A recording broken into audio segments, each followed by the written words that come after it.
Baik, Assalamualaikum warahmatullahi wabarakatuh. Kami dari kelompok 5 akan menjelaskan materi tentang konflik SARA dalam kehidupan Bhinneka Tunggal Ika. Kelompok kami terdiri dari saya sendiri, Andin Zahrani Pateda sebagai moderator, Alfioni Arwin, Rena Dita Kusuma, Insyirah Fatihah Hidayat, dan Ayub Dwi Musli Putra. Selanjutnya, materi Bhinneka Tunggal Ika akan dijelaskan oleh saya sendiri. Istilah Bhinneka Tunggal Ika diambil dari salah satu kitab Sutasoma yang ditulis oleh salah satu tokoh kita yaitu Mpu Tantular pada masa kerajaan Majapahit pada abad ke-14.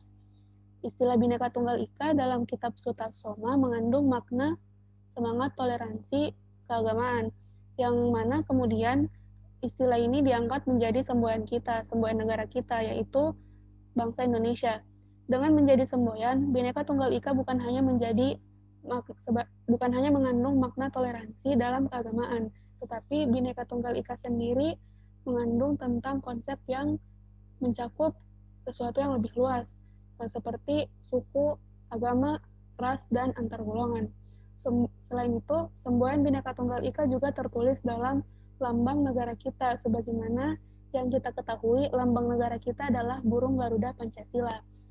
Kemudian, secara konstitusional tertulis dalam pasal 36A Undang-Undang Dasar tahun 1945 yang bunyinya itu, lambang negara Indonesia ialah Garuda Pancasila dengan semboyan Bhinneka Tunggal Ika.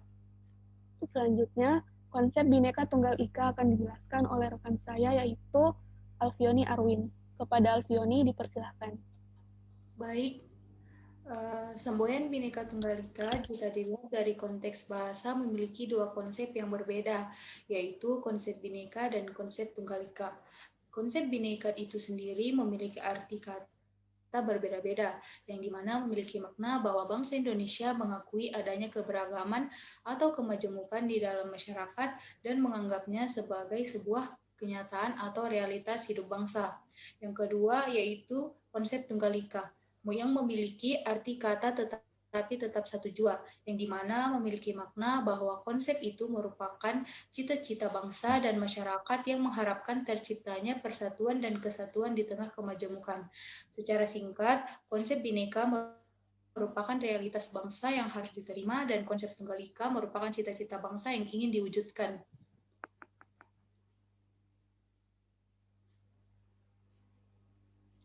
Negara Republik Indonesia merupakan negara yang terdiri dari beribu pulau yang dikelilingi oleh laut yang terbentang dari Sabang sampai Merauke. Dengan wilayah yang luas dan banyaknya pulau-pulau tersebut, tentu saja beragam dan berbeda pula bahasa, budaya, cara hidup, maupun moral antar suku di Indonesia.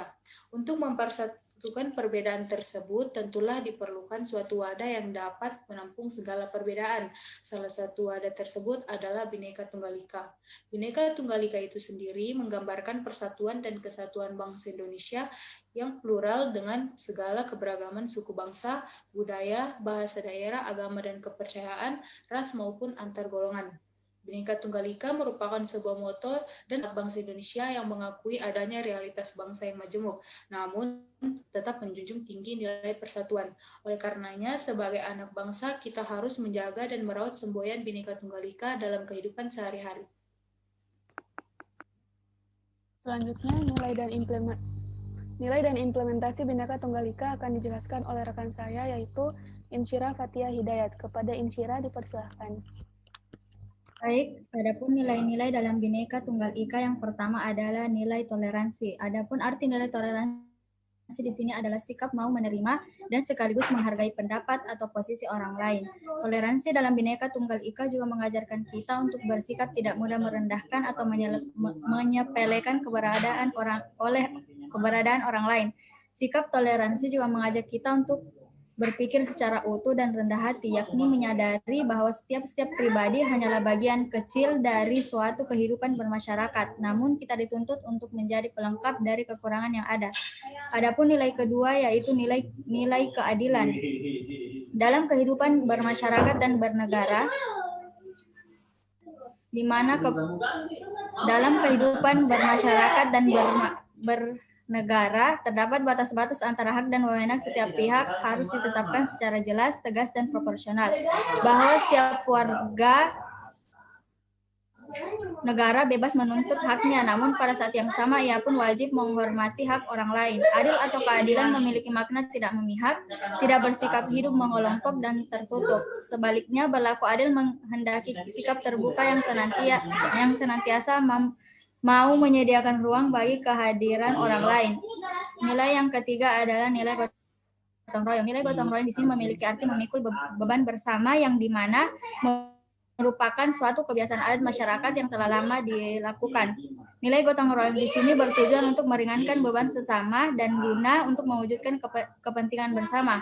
Adapun nilai kerukunan, adapun nilai keempat yaitu nilai kerukunan yang terdapat dalam Bhinneka Tunggal Ika adalah apresiasi terhadap orang, agama, atau suku lain. Adapun implementasi dalam Bhinneka Tunggal Ika yaitu perilaku inklusif, mengakomodasi siapa yang mufakat. Ada masalah Bhinneka Tunggal Ika. Negara Indonesia merupakan negara multikultur yang dapat dilihat dari keberagaman masyarakat, baik itu dari suku, agama, ras, maupun antar golongan. Keberagaman tersebut merupakan suatu realitas dan juga kekayaan bangsa yang tidak dimiliki oleh bangsa lain. Akan tetapi, realitas dan kekayaan bangsa tersebut di sisi lain dapat menimbulkan konflik dan perselisihan di dalam diri bangsa. Adapun konflik-konflik tersebut mencakup aspek sara, yaitu suku, agama, ras, dan antar golongan.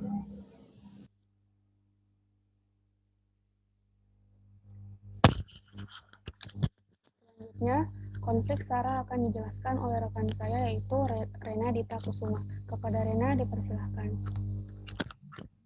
Baik, terima kasih kepada Saudari Andin telah mempersilahkan saya. Selanjutnya saya akan menjelaskan tentang konflik sara. Di Indonesia terjadi beberapa konflik sara, yaitu yang pertama kerusuhan Wamena 2019, yang kedua konflik etnik Dayak, Madura, dan Dayak Melayu di Sambas atau Kalimantan Tengah dan Sampit, Kalimantan Tengah. Yang ketiga konflik Islam Kristen di Poso.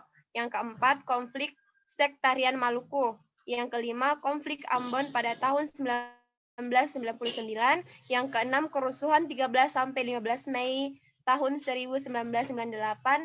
Yang ketujuh, konflik antara golongan dan pemerintah yang terdiri dari GAM, RMS, dan OPM. Dan masih banyak lagi. Selanjutnya,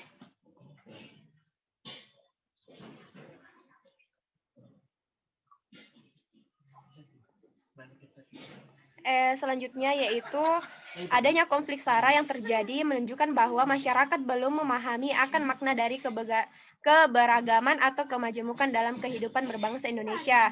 Konflik sara juga mengindikasi bahwa masyarakat belum menjiwai makna dari semboyan bangsa Indonesia yaitu Bhinneka Tunggal Ika. Selain karena belum memahami dan menjiwai makna keberagaman dan Bhinneka Tunggal Ika itu sendiri, penyebab terjadinya konflik sara dalam kehidupan bermasyarakat adalah masih terbelahnya masyarakat ke dalam lingkaran-lingkaran yang didasarkan atas identitas kultural.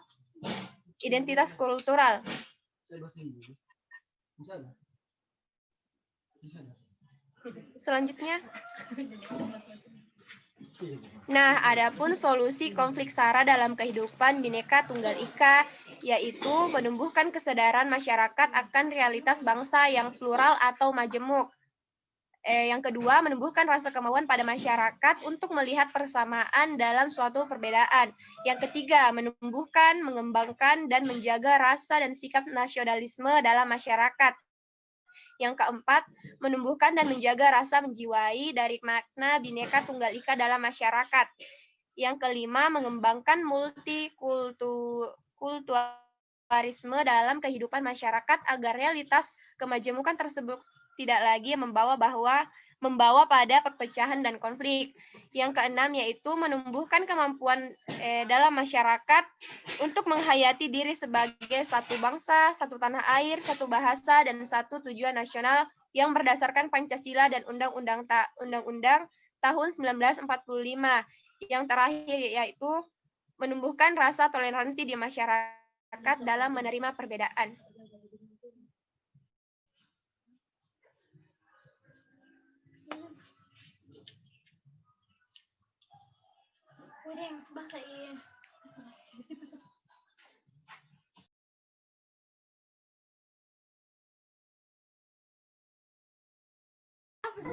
Maaf, Andin.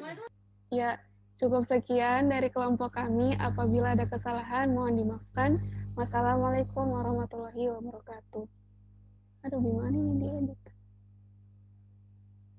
Nggak stop.